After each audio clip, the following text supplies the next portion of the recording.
lagi dengan saya Kumbang 2113 di channel saya. Jadi sekarang masih pagi, udah siang sih, udah jam 11.30, jam setengah 12, bentar lagi mau zuhur. Pulang dinas, turun jaga ya daripada langsung pulang. Ya memang mau langsung pulang ya, sambil riding kalem lah.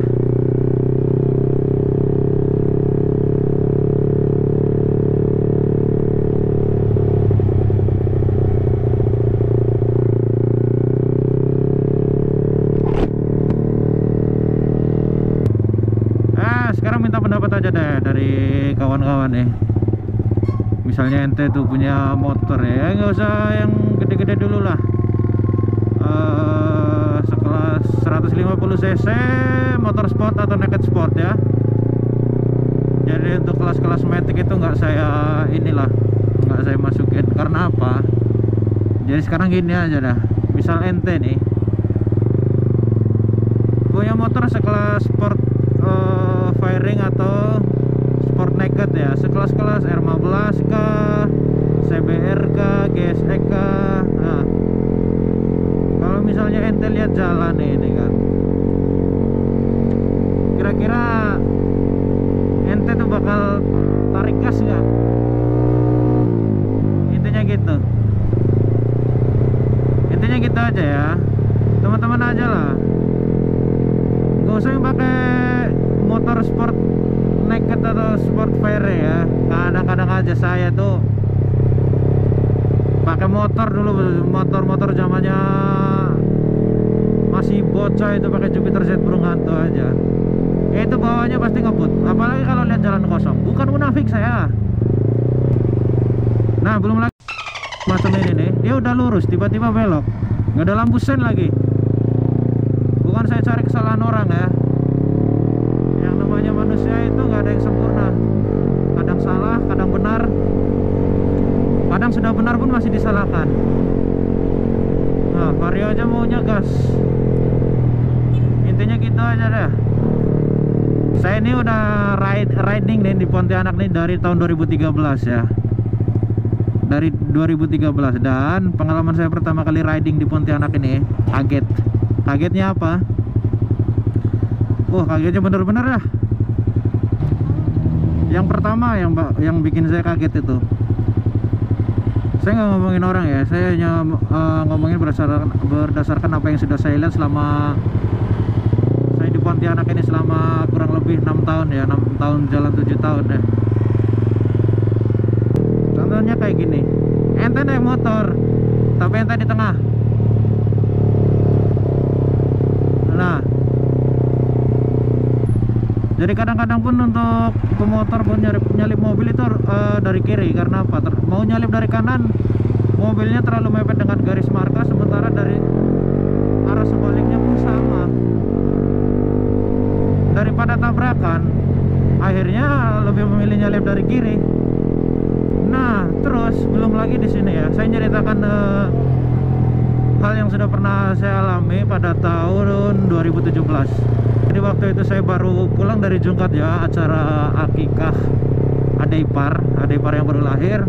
Yang tahu jalan dari Jungkat sampai ke Pontianak itu ada yang namanya daerah Wajo.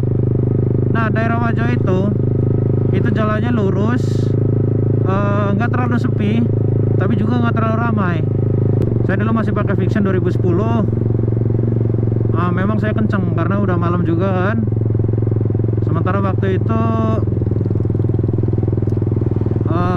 ada telepon juga gitu yang suruh cepat-cepat balik ke Pontianak ya, untuk alasan dinas. Akhirnya saya pulang. Saya dulu waktu itu bertiga untuk motor satu, paling depan itu saya, motor kedua itu senior saya, boncengan sama pacarnya, waktu itu belum nikah.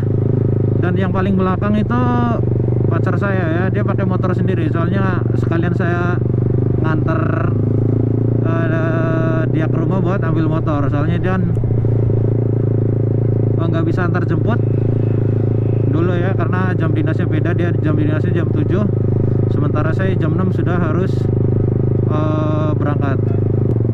Nah, di salah satu daerah di Wajo itu, Assalamualaikum.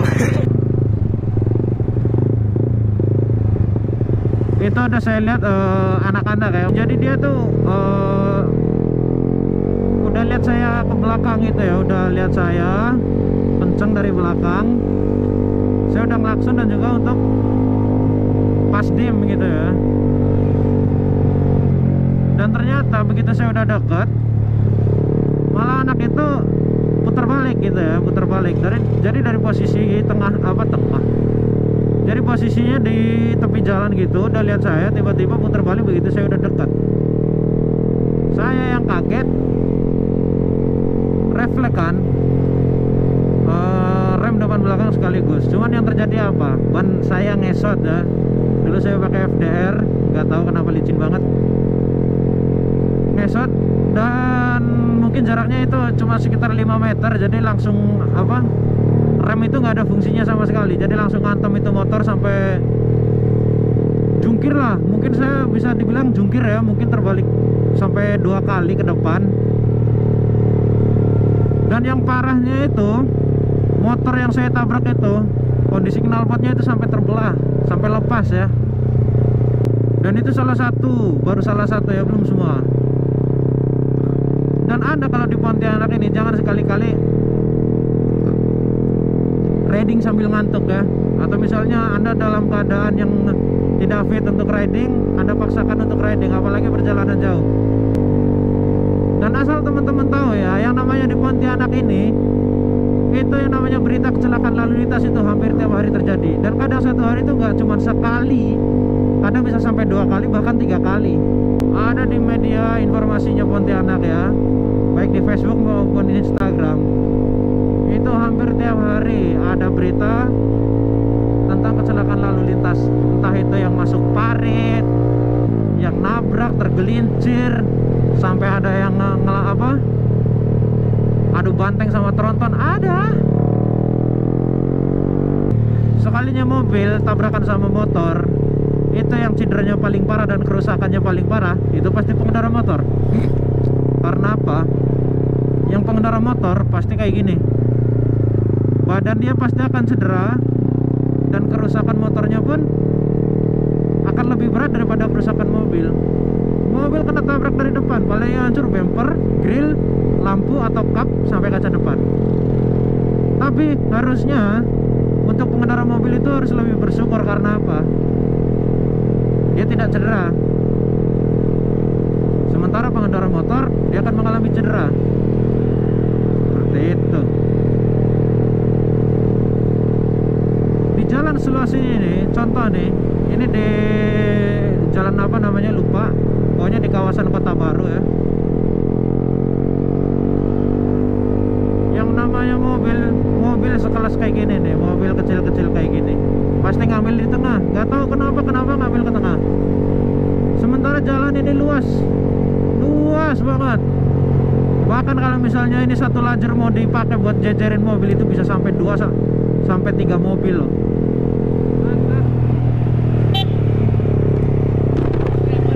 Hah?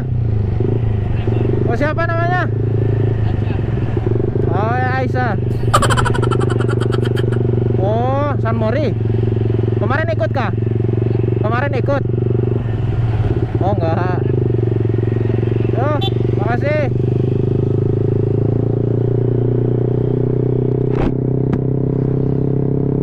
Baru kali ini disapa subscriber boy. Saya bukan munafik nih, pakai motor seperti ini ya, meskipun ini cuma 155 cc, tapi kalau Anda tidak tarik gas seperti ini, merasa percuma. Percuma lah. Kenapa saya bilang percuma?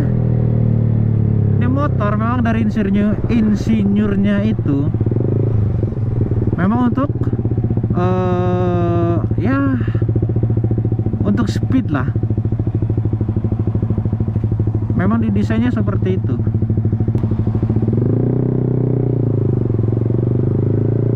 Dan banyak dari netizen itu bilang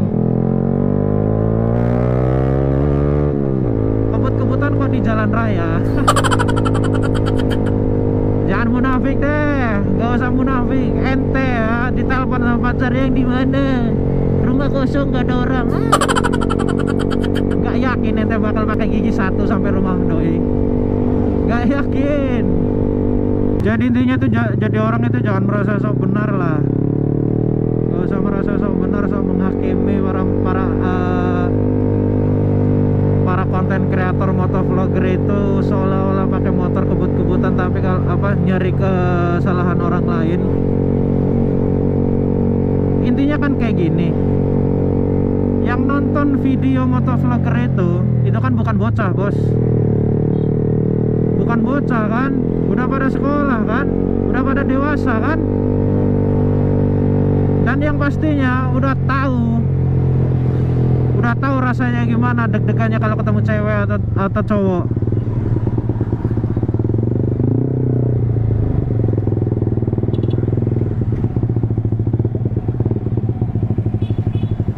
Jadi harusnya tahu lah mana yang bisa ditiru, mana yang nggak bisa ditiru.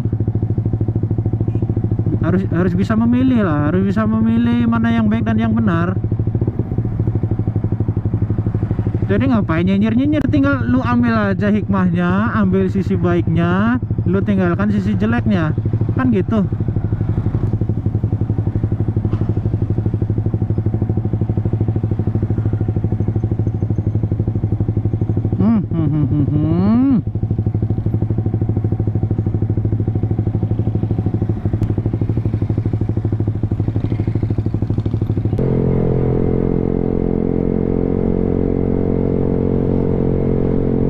Intinya sih pesan saya ya buat teman-teman nih, buat teman-teman lah yang nonton konten-konten seperti ini, motovlog. Ya sebelum Anda menghakimi si konten kreator, harusnya Anda tuh harus bisa harus tahu bahwasanya diri sendiri Anda itu sudah mampu atau belum memisahkan antara yang baik dengan yang benar, antara yang salah dengan yang tidak. Udah itu aja sih.